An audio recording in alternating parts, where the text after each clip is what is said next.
Bonsoir bien-aimés dans le Seigneur. Ce soir, nous allons partager dans le livre de 1 Timothée, chapitre 4. Nous sommes au verset 12, mais nous allons lire à partir du verset 8 pour bien comprendre le verset 12. Exerce-toi à la piété, car l'exercice corporel est utile à peu de choses, tandis que la piété est utile à toutes choses. Ayant les promesses de la vie présente et celle qui est à venir, celle-là est une parole certaine et digne d'être entièrement reçue. Car c'est pour cela que nous travaillons dur et que nous sommes insultés parce que nous espérons dans le Dieu vivant qui est le Seigneur, qui est le Sauveur de tous les hommes, mais principalement les fidèles. Déclare ces choses et enseigne-les, que personne ne méprise ta jeunesse. Voilà. Un message pour encourager mes frères et mes sœurs qui sont jeunes dans le Seigneur. Voilà. Que personne ne méprise ta jeunesse. Vous voyez, Paul donne ce conseil à Timothée. Euh, Par rapport à tout ce qui était précédemment dit, ces recommandations qui ont été dites, et il dit au verset 11 que déclare ces choses et enseigne-les. Vous voyez. Donc, Paul avait donné des enseignements à Timothée, Paul avait donné des recommandations à Timothée, et vu que Timothée était jeune, là, Paul a voulu véritablement que Timothée ne regarde pas à son âge, mais qu'il regarde plutôt aux paroles qui lui ont été communiquées, et aux enseignements qui lui ont été communiqués, et qu'il puisse les transmettre. Voilà, c'était ça le plus important pour Paul. Ce n'était pas de regarder à l'âge ou à la taille de Timothée. Non, c'était beaucoup plus l'aspect de la transmission des enseignements, plutôt l'aspect de la transmission de la parole qui devait absolument être faite pour que la continuité des enseignements de Paul puisse perdurer dans le temps. Vous voyez, parce que il a formé les disciples, notamment Timothée, Tite, tout ça, parce que ils devaient eux à leur tour continuer le travail de Paul, comme le Seigneur avait enseigné ses disciples et qui ont pris le relais, qui ont pris la suite du travail.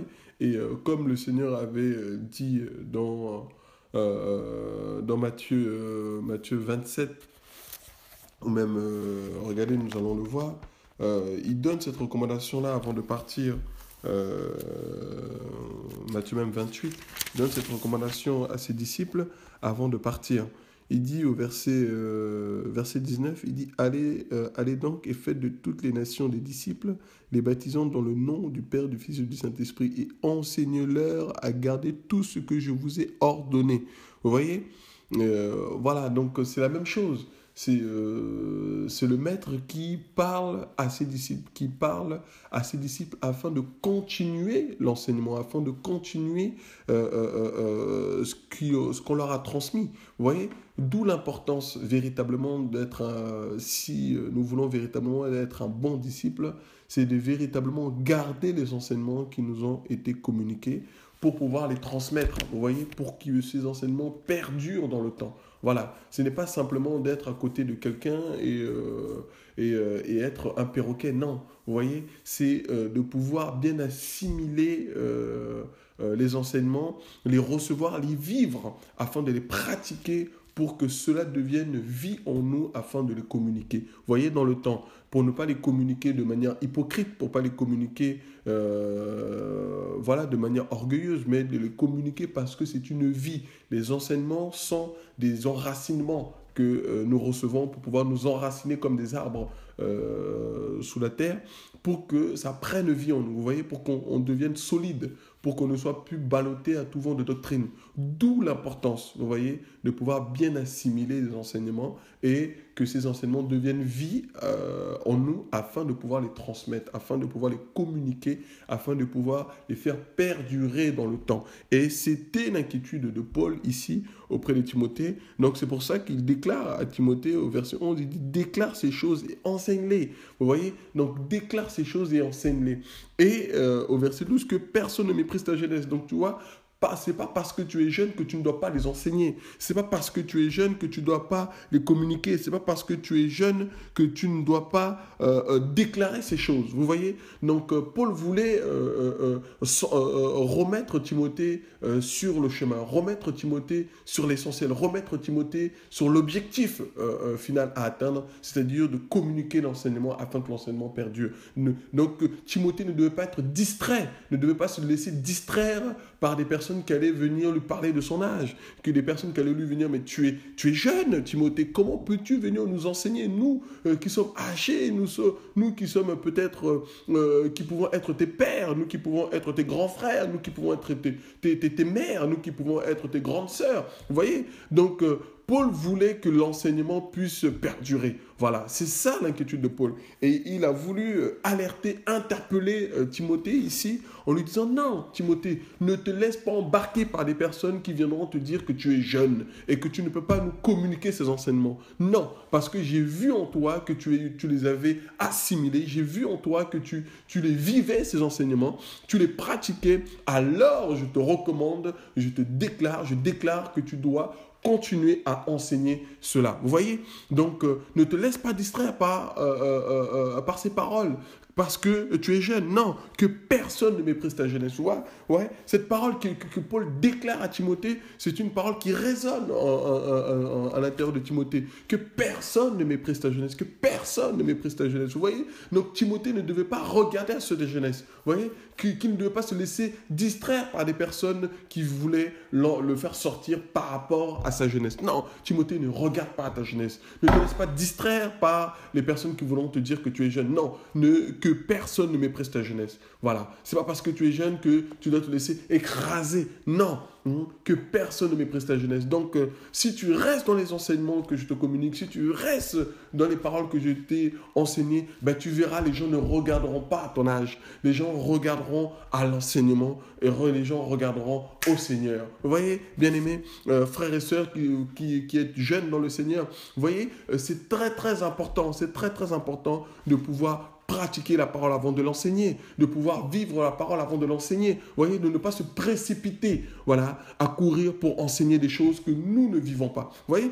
Donc, c'est très, très important. Donc, avant de pouvoir se lancer dans les enseignements, avant de pouvoir se lancer dans des déclarations, tout ça, bien aimé, il faut d'abord commencer à les vivre. Voilà, il faut que ça devienne vie en nous, il faut que ça prenne racine en nous afin de pouvoir les communiquer. Vous voyez? Et là, les gens ne regarderont plus à ta jeunesse, mon frère. Les gens ne regarderont plus à ta jeunesse, ma soeur. Mais les gens regarderont à la parole qui va sortir de ta bouche parce que cette parole-là prendra vie.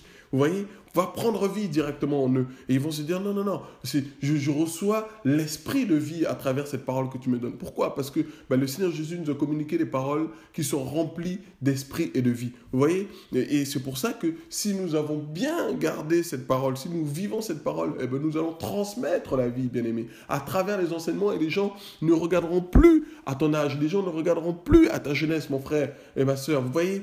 Mais c'est très, très important, c'est très, très important. Et nous allons prendre une parole, bien-aimée, par rapport à ça, qui me vient là à l'esprit. Nous sommes dans Job.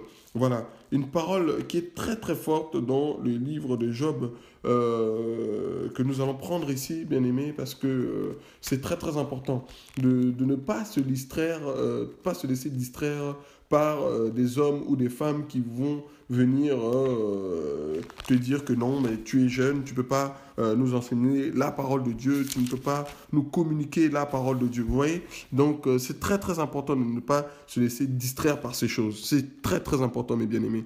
Donc, vous voyez? Donc, nous sommes dans les livres de Job à partir du chapitre 32. Vous voyez?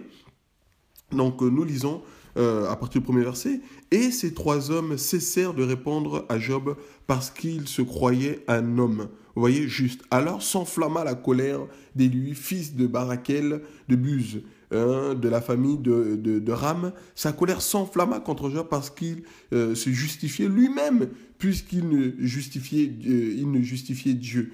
Et sa colère s'enflamma contre ses trois amis parce qu'ils n'avaient pas trouvé de quoi répondre et que néanmoins il condamnait Job. Or, Élie avait attendu que Job eût parlé. Vous voyez déjà, il avait ce respect-là de ses aînés. Donc, il a attendu que Job eût parlé parce qu'il était tous âgés que lui. Vous voyez, tous âgés que lui. Donc, Élie était jeune. Élie ici était jeune, bien aimé. Élie avait ses aînés qui étaient là, comme Job. Donc, par politesse, par respect, eh ben, il les a laissés finir. Vous voyez, il les a laissés finir de parler. C'est ça, bien aimé, être jeune aussi. C'est ça, être aussi, être jeune dans le Seigneur, mais de pouvoir respecter les aînés. Vous voyez? Et Paul donne ces recommandations-là à Timothée, que nous allons voir plus tard. Mais Élie ici avait compris cela, avait compris ces principes. Vous voyez, bien aimé, mes frères et mes sœurs qui sommes jeunes dans le Seigneur, vous voyez ce qui manque à beaucoup, hein, mes bien-aimés, ce qui manque à beaucoup de jeunes dans le Seigneur qui veulent travailler, et pourtant ils ont l'appel du Seigneur. C'est les principes du royaume. Ce sont les principes de Dieu que beaucoup n'ont pas su assimiler, c'est-à-dire les principes. C'est-à-dire de ne pas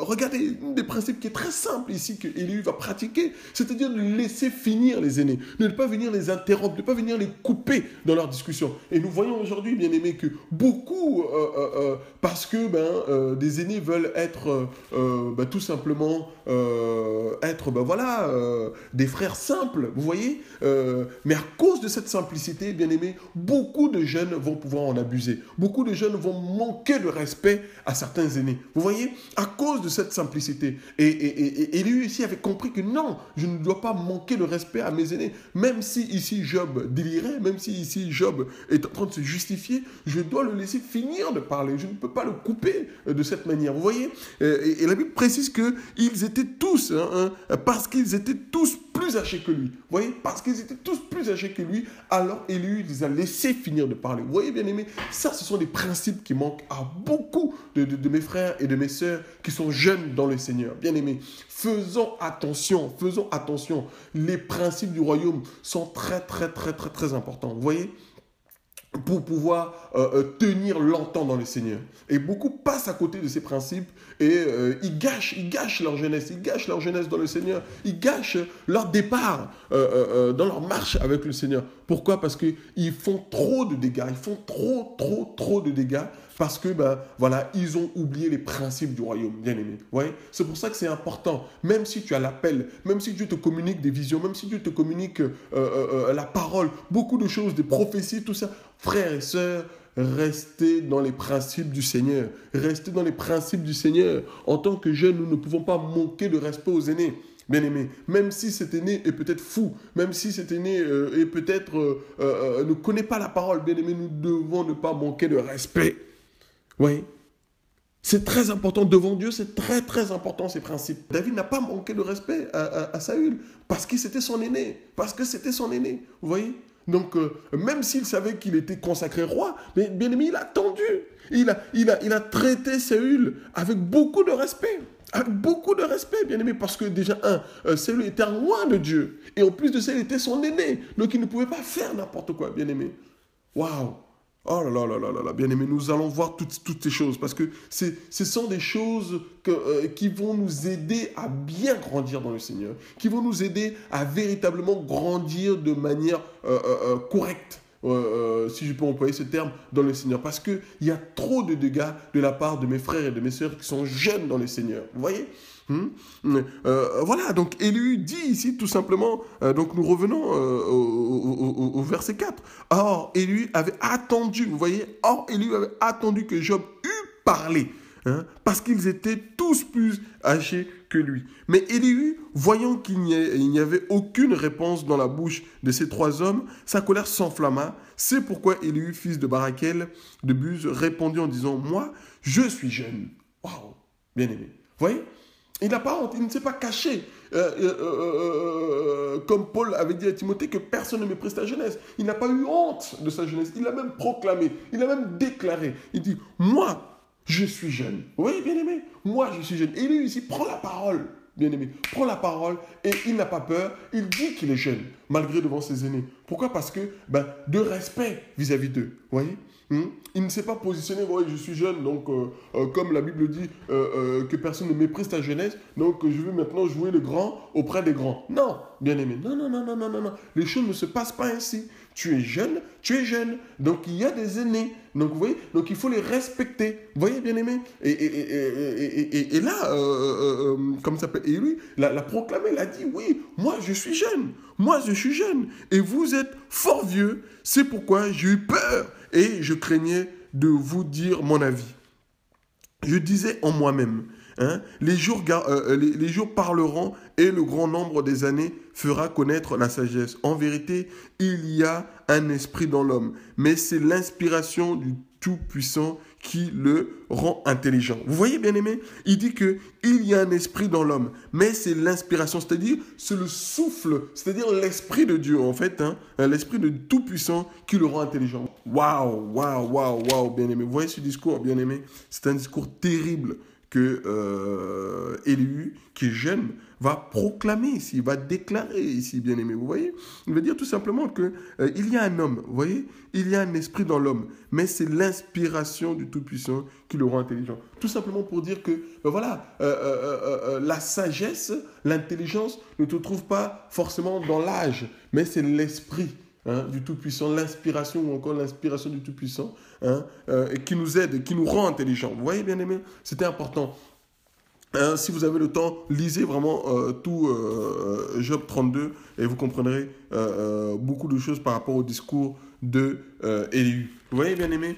Waouh! Et donc, ici, Timothée, Paul voulait donner ses recommandations à Timothée pour que Timothée comprenne bien ce que Paul voulait lui dire, de ne pas que personne ne méprise sa jeunesse. Vous voyez, bien aimé, c'est pas parce que Paul a dit ça à Timothée que Timothée maintenant devait ne plus respecter ses aînés, devait manquer du respect aux aînés et devait leur mal parler. Vous voyez, non, c'était pas le message de Paul. Quand Paul dit que personne ne méprise ta jeunesse, il continue après, il dit mais sois le modèle pour les fidèles, en parole, en conduite, en acte, en charité, en esprit, en foi, en pureté. Applique-toi à la lecture et à l'exhortation et à l'enseignement jusqu'à ce que je vienne. Oui, ne néglige pas le don qui est en toi et qui t'a été donné par prophétie et par l'imposition des mains de l'Assemblée des saints. Vous voyez, pratique ces choses, donne-toi tout entier à elle afin que tes progrès soient évidents pour tous. Vous voyez? Bien aimé, donc, c'est pas parce qu'il a dit que personne ne devait maîtriser sa jeunesse pour qu'il fasse n'importe quoi. Non, il a dû d'être un modèle. Vous voyez? Et en tant que modèle, il devait respecter les aînés, il devait respecter les femmes âgées. Regardez au chapitre 5. Au chapitre 5, toujours dans 1 Timothée, il dit « Ne reprends pas rudement le vieillard, mais exhorte-le comme un père. » Vous voyez? Exhorte-le comme un père. Donc, nous devons, en tant que jeunes, avoir du respect pour les aînés. Du respect pour les vieillards, notamment ici. Vous voyez? Nous devons les considérer comme nos pères. Vous voyez? Nous ne devons pas leur parler, nous ne devons pas leur crier dessus. Comme je vois beaucoup de jeunes qui crient sur des aînés. Vous voyez, bien aimé? Mais c'est un manque de respect total. En tant qu'enfants de Dieu, nous ne pouvons pas faire cela. Bien aimé, nous voulons jouer les prédicateurs, jouer les hommes et les femmes zélés dans l'évangélisation, mais nous manquons de respect à nos parents, bien aimés. Mais ce n'est pas correct. Ce n'est pas correct devant le Seigneur. Ce n'est pas correct devant le Seigneur. Ce n'est pas correct devant le Seigneur. Ne reprends pas rudement le vieillard, mais exhorte-le comme un père, les jeunes gens comme des frères. Vous voyez? Donc, les jeunes gens qui étaient de son âge, les jeunes gens qui étaient aussi jeunes comme lui, il devait leur parler comme à des frères. Vous voyez, bien aimé? Il ne devait pas, parce qu'il apporte la parole, parce qu'il exhorte, tout ça, qu'il doit maintenant se considérer comme un grand. Vous voyez, non, il doit les considérer comme des frères. Les femmes âgées comme des mères. Vous voyez, des femmes âgées comme des mères, celles qui sont jeunes comme des sœurs, en toute pureté. Vous voyez, bien aimé? Honore les veuves qui sont véritablement veuves. Vous voyez, c'est très très important tout ça. C'est très, très important. C'est très, très important. Ces recommandations-là, Paul voulait vraiment les rappeler à Timothée pour ne pas que Timothée puisse se perdre dans cette parole qu'il lui a donnée, que personne ne méprise ta jeunesse. Parce que beaucoup prennent cette parole et la tordent, bien aimé. Hein? Ils disent, oui, mais comme personne ne doit mépriser ma jeunesse, donc je dois montrer que je suis un grand. Non, bien aimé. Non, non, non, non, non. Que personne ne méprise ta jeunesse, tout simplement reste focalisé sur la parole. Voilà. Reste focalisé sur la parole. Et apporte cette parole comme elle t'a été transmise. Vous voyez, bien aimé, comme la parole nous a été transmise ici par nos aînés, hein, les apôtres. C'est très important, bien aimé. Si nous restons focalisés sur la parole, bien aimé, nous ne serons pas distraits par des paroles qui pourraient venir et qui pourraient être liées à notre âge. Non, bien aimé. Non, bien aimé. C'est pour cela que, et aussi, si nous ne manquons pas de respect envers nos aînés, bien aimé, il y aura aussi cette considération qui se fera naturellement. Bien aimé. Oui? Il n'y aura pas besoin de montrer que nous sommes grands. Non. Non, non, non. Nous avons lu tout à l'heure avec Élu. Élu, il n'a pas eu honte de le dire. Moi, je suis jeune. Vous voyez? Moi, je suis jeune. Et alors, bien aimé, nous sommes jeunes. Et alors? Nous sommes jeunes et cette jeunesse nous donne de la force. Et la Bible nous dit dans Proverbe là-bas, Proverbe 20, je crois, Proverbe 20, verset 29. Regardez, nous allons le lire ensemble. Hein? Parce que la force que Dieu donne à ses enfants, notamment à la jeunesse, ce n'est pas en vain. Hein? Ce n'est pas en vain, bien aimé, ce n'est pas en vain. Donc nous sommes dans Proverbe chapitre 20, à partir du verset 29. Donc regardez ce que la Bible dit. La force des jeunes gens est leur gloire. Vous voyez? Et les cheveux blancs sont l'honneur des anciens. Vous voyez? Donc, comme les cheveux blancs sont l'honneur des anciens, eh ben, la force du jeune, eh ben, c'est la gloire que Dieu lui a donnée. Vous voyez? Vous voyez? C'est pour ça que mes frères et mes sœurs jeunes dans le Seigneur, mais bien aimés, la force que Dieu t'a donnée, les vigueurs que Dieu t'a données, ben, tu dois les utiliser dans le Seigneur. Vous voyez? Tu dois utiliser cette force-là dans le Seigneur. Pour ne pas être un paresseux. Non, au contraire, tu es jeune parce que Dieu t'a donné beaucoup de vigueur pour pouvoir le servir avec beaucoup de vigueur, avec beaucoup de force. C'est pour ça que Dieu nous dit de l'aimer de toute notre force. Oui, c'est important. C'est important. Ah oui, c'est terrible ça, frère et sœur. La force des jeunes gens est leur gloire. La force des jeunes gens est leur gloire. Oui. La gloire que Dieu nous donne, dans laquelle nous demeurons en tant que jeunes, eh ben, c'est cette force-là, cette force que Dieu nous donne, de pouvoir avancer, de pouvoir toujours avancer, bien aimé. Malgré les combats, malgré les fatigues, malgré tout ça, mais Dieu renouvelle les forces, bien aimé. Et cette force est la gloire que Dieu nous communique en tant que jeunes, pour pouvoir continuer le travail, avec beaucoup de vigueur. Alléluia. Vous voyez, bien aimé. Et en tant que jeune, eh bien, bien aimé, la Bible nous donne beaucoup de paroles, notamment Joël 2. Regardez, bien aimé, nous sommes dans Joël, le livre de Joël, chapitre 4. Regardons ensemble, bien aimé, ces paroles qui vont nous faire du bien et qui nous font déjà du bien, bien aimé. Alléluia. Donc Joël chapitre 2. Donc nous sommes dans Joël chapitre 2 à partir du verset 28. Et il arrivera après cela que je répandrai mon esprit sur toute chair, et vos fils et vos filles prophétiseront, vos vieillards auront des songes, et vos jeunes gens verront des visions. Vous voyez, bien aimé, c'est clair là. Donc, vos fils et vos filles, c'est cette génération-là de Timothée, vous voyez, sont des fils. Hein, cette génération de Timothée vont prophétiser. Il vous dit que vos fils et vos filles prophétiseront, c'est-à-dire qu'ils parleront de la part du Seigneur. Ils parleront de la parole du Seigneur. Donc, c'est-à-dire qu'ils vont communiquer la parole du Seigneur. Vous voyez, bien aimé? Donc, ils vont prophétiser. C'est ça, la prophétie, c'est de parler de la part de Dieu. Vous voyez? C'est d'apporter le message du Seigneur. C'est ça, bien-aimé. C'est ça le message. Donc vous voyez, en tant que jeunes, nous devons travailler à bien apporter, comme Paul l'a dit à Timothée. Tu dois travailler dans l'exhortation et dans l'enseignement. Vous voyez, tu dois veiller à cela. Tu dois veiller à cela. Parce qu'en tant que jeune, Dieu a libéré cette prophétie sur nos vies. Dieu a libéré cette parole. Que vos fils et vos filles prophétiseront, frères et sœurs, prophétiseront. Donc en tant que jeunes, nous devons prophétiser pour apporter la parole de Dieu, bien-aimé, de plus en plus dans le monde. Vous voyez ? Et la Bible dit encore que vos jeunes gens verront des visions. Vous voyez, c'est terrible ça, frères et sœurs. Verront des visions. C'est-à-dire qu'ils n'ont pas à avoir une seule vision, verront beaucoup de visions, bien-aimés. Les visions, ce sont comme des projets que Dieu nous communique afin de les atteindre. Bien-aimés, ne me dites pas que depuis que vous avez accepté le Seigneur, Dieu ne vous a pas communiqué des projets à faire, des choses à mettre en place, bien-aimés. Mais combien avez-vous pu réaliser? Vous voyez, bien-aimés,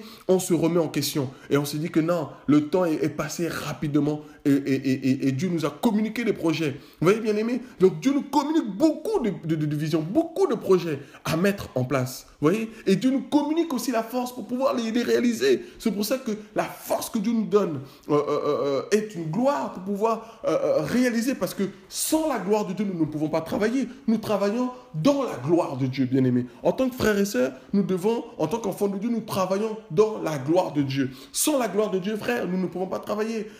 Lorsque nous perdons la gloire de Dieu, lorsque la gloire de Dieu nous quitte, nous n'avons plus rien, frères et sœurs. Nous ne pouvons pas exercer, nous ne pouvons pas travailler. Donc, cette gloire que Dieu nous donne à travers la force de la jeunesse, bien aimé, nous pouvons maintenant matérialiser ces visions, matérialiser ces projets que Dieu nous donne. Parce que là, la Bible est claire, vos jeunes gens verront des visions. Donc, bien aimé, Dieu nous communique des visions à mettre en place. Dieu nous communique des projets à mettre en place. Alors, bien aimé, réveillons-nous, que personne ne méprise ta jeunesse afin de pouvoir mettre en place tout ce que Dieu te met à cœur de faire, frères et sœurs. Vous voyez, c'est très, très important, c'est très, très important, c'est très important. Parce que Dieu compte aussi sur la jeunesse. Dieu compte énormément sur la jeunesse. Si Dieu nous a touchés en tant que jeunes, bien aimés, mais c'est pour travailler pour lui. C'est pour ne pas gâcher notre jeunesse dans les boîtes de nuit, pour ne pas gâcher notre jeunesse dans ce monde. Mais au contraire, c'est pour prendre cette jeunesse que Dieu nous a donnée et travailler efficacement, bien aimés, pour lui. C'est important. C'est important. C'est pas en vain que Dieu nous a touchés. C'est pas en vain que Dieu nous a communiqué cette force, que Dieu nous a communiqué cette vigueur pour le servir.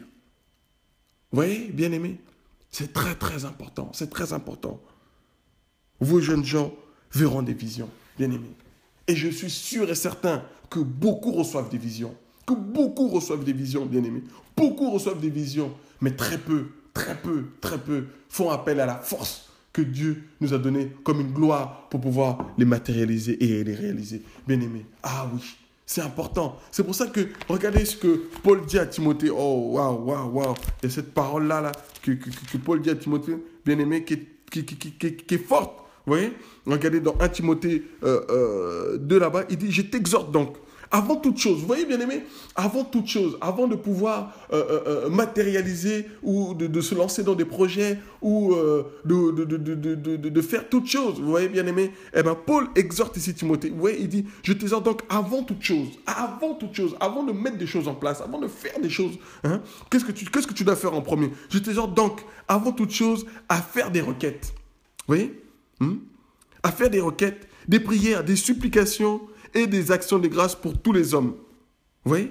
Pour les rois et pour tous ceux qui sont constitués en dignité, afin que nous menions une vie paisible et tranquille en toute piété et honnêteté. Car cela est bon et agréable devant Dieu, notre Sauveur, qui veut que tous les hommes soient sauvés et qu'ils viennent à la connaissance de la vérité. Vous voyez, bien-aimés? Parce que tous les projets que Dieu nous donne, mais c'est pour sauver les hommes.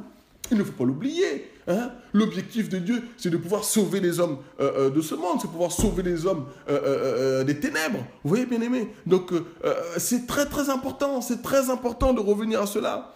Tu ne peux pas te lancer dans un projet sans avoir d'abord prié afin que Dieu libère son peuple, afin que Dieu délivre son peuple, afin que Dieu puisse vraiment étendre sa main afin de libérer ses enfants. Vous voyez, bien aimé? Parce que tous les projets que Dieu nous met à cœur de faire, c'est pour répandre la parole, afin que cette parole qui est la vérité, puisse véritablement libérer, délivrer son peuple. Vous voyez? Affranchir ses enfants. Parce que la Bible nous dit, vous connaîtrez la vérité vous affranchira. Mais s'il n'y a pas de prédicateur de cette vérité, s'il n'y a personne pour pouvoir annoncer cette vérité, bien-aimés, eh bien les gens ne pourront pas être délivrés. Vous voyez, bien-aimés, c'est pour ça que Dieu nous demande ici, aux jeunes gens de pouvoir réaliser les projets que Dieu leur donne. Mais pour les réaliser, eh bien, il faut d'abord prier, il faut d'abord faire des requêtes à Dieu, il faut d'abord faire des supplications, des actions de grâce au Seigneur, afin de prier pour ces hommes, afin que Dieu puisse étendre sa main, afin de les délivrer. Waouh, bien-aimé, c'est important, c'est important. Jeunesse, Dieu compte sur toi. Jeunesse, Dieu compte sur toi. Toi qui es dans le Seigneur depuis quelques années, même si ça fait peut-être 1 mois, 2 mois, 3 mois, eh bien Dieu, je suis sûr, t'a déjà donné des visions, Dieu t'a déjà donné des choses à faire. Mon frère et ma soeur, ne regarde pas à ta jeunesse. Ne te dis pas que je suis jeune, je ne pourrai pas parler comme, oh, alléluia, comme Jérémie l'a dit. Vous voyez, bien-aimé, Jérémie était jeune. Jérémie l'a dit, mais je ne suis qu'un enfant, je ne peux pas parler. Mais Dieu lui a dit, non, je te connaissais depuis que tu étais déjà petit dans le ventre de ta mère. Vous voyez, je t'avais déjà consacré prophète des nations. Vous voyez, Dieu n'avait pas regardé à l'âge de Jérémie. Dieu lui avait dit, mais non, il faut que tu commences à travailler malgré ton jeune âge, malgré ton jeune âge. Vous voyez, bien-aimé, regardez cette parole. Oh, alléluia. Nous sommes dans Jérémie, chapitre 1er, à partir du verset 4. La parole de Yahweh vint à moi. Donc, c'est-à-dire, là, c'est Jérémie qui parle. La parole de Yahweh vient à moi en disant, avant que je t'ai formé dans le ventre de ta mère, je te connaissais. Et avant que tu sois sorti de son sein, je t'avais consacré, je t'avais établi prophète pour les nations. J'ai répondu, ah Seigneur, Yahweh, voici, je ne sais pas parler, car je suis un enfant. Vous voyez, bien-aimé, car je suis un enfant. Vous voyez, eh bien, là, Jérémie était jeune, Jérémie était un jeune homme. Et il dit au Seigneur, il dit, non, Seigneur, je ne peux pas prophétiser, Seigneur, je ne peux pas aller faire ce que tu me demandes de faire, parce que je ne suis qu'un enfant. Eh bien, le Seigneur lui dit, non, ne regarde pas à ton âge. Vous voyez, et regardez ce que le Seigneur lui dit. Le Seigneur lui dit clairement au verset 7, il dit, et Yahweh me dit, ne dis pas, je suis un enfant. Vous voyez, bien-aimé, ne dis pas que tu es un enfant, mon frère et ma soeur. C'est pas parce que tu as 1 mois, 2 mois dans le Seigneur que tu es un enfant. Oui, mais que tu ne peux pas apporter la parole, que tu ne peux pas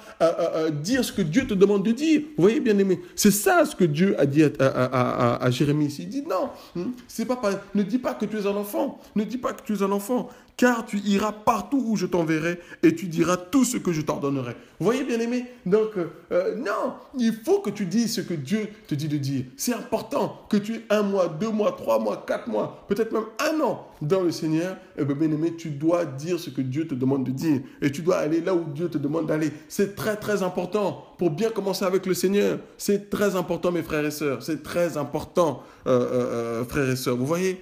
Donc, ne regarde pas à ta jeunesse dans le Seigneur. Ne regarde pas à cette jeunesse-là, mais regarde à ce que Dieu a mis en toi. Regarde à ce que Dieu veut faire de toi. Oh, alléluia. Et alors, mais tu pourras maintenant pouvoir matérialiser les visions que Dieu t'a communiquées, pouvoir mettre en place les visions que Dieu t'a communiquées, de pouvoir véritablement réaliser ce que Dieu te dit de faire. Vous voyez, bien-aimé? Waouh!